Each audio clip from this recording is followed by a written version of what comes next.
হাসি খুশি পারভেজকে নির্মমভাবে হত্যার খবর দেশবাসী জানেন, কিন্তু জানেন কি ভেতরের গল্প? পারভেজের হাসি ভালোভাবে না নিয়ে যখন তার প্রেমিককে খবর দেন ওই নারী, তখন কথা কাটাকাটির এক পর্যায়ে বিষয়টি সেখানে মীমাংসা করে দেন বিশ্ববিদ্যালয় প্রশাসন। অপরাধ না করেও ক্ষমা চান ছাত্রদল নেতা পারভেজ, কিন্তু তাতেও খুশি হতে পারেননি ওই নারী শিক্ষার্থী। প্রেমিককে কটাক্ষ করে দেন বকাবকি।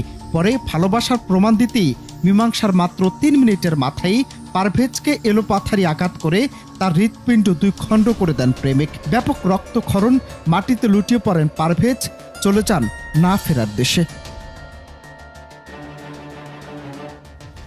শিক্ষার্থী ও তদন্ত সংশ্লিষ্টরা বলছেন, শনিবার বিকেলে বিশ্ববিদ্যালয়ের সামনের দোকানে সিঙ্গারা খাচ্ছিলেন তারা। তাদের একজন প্রাইম এশিয়া বিশ্ববিদ্যালয়ের ছাত্র পিয়াসের বান্ধবী। তখন পারভেজ সেখানে বন্ধুদের সঙ্গে কথা বলার সময় হাসছিলেন। তিনি কেন হাসলেন এ নিয়ে প্রশ্ন তোলেন পিয়াসের বান্ধবী। সিসিটিভির ফুটেজে দেখা গেছে হাফ প্যান্ট পরা এক যুবক পারভেজের বুকে ছুরি দিয়ে আঘাত করছে।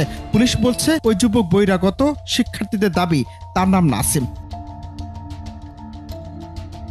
তবে পারভেজ হত্যার ঘটনায় 3 জনকে গতকাল সোমবার ভোরে মহাখালী থেকে গ্রেফতার করেছে পুলিশ। তারা হলো আল কামাল শেখ, আলবি হোসেন জুনায়েদ ও আল আমিন সানি। সিসিটিভির ক্যামেরার ফুটেজ দেখে শনাক্তের পর 3 জনকে গ্রেফতার করা হয়।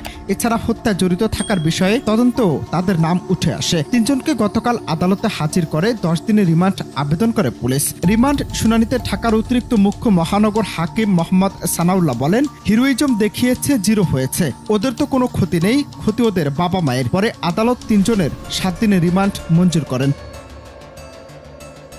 এজাহার নামীয় 8 আসামির একজনকেও গ্রেফতার করতে পারেনি পুলিশ। পুলিশ বলছে আসামিদের গ্রেফতারের চেষ্টা চলছে।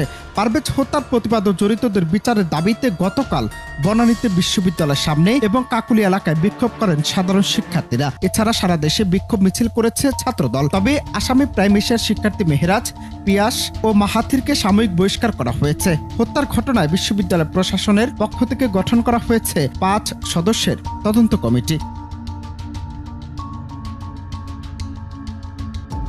অনন্ত হাসান মাসুদ, বাংলা টিভি, ঢাকা।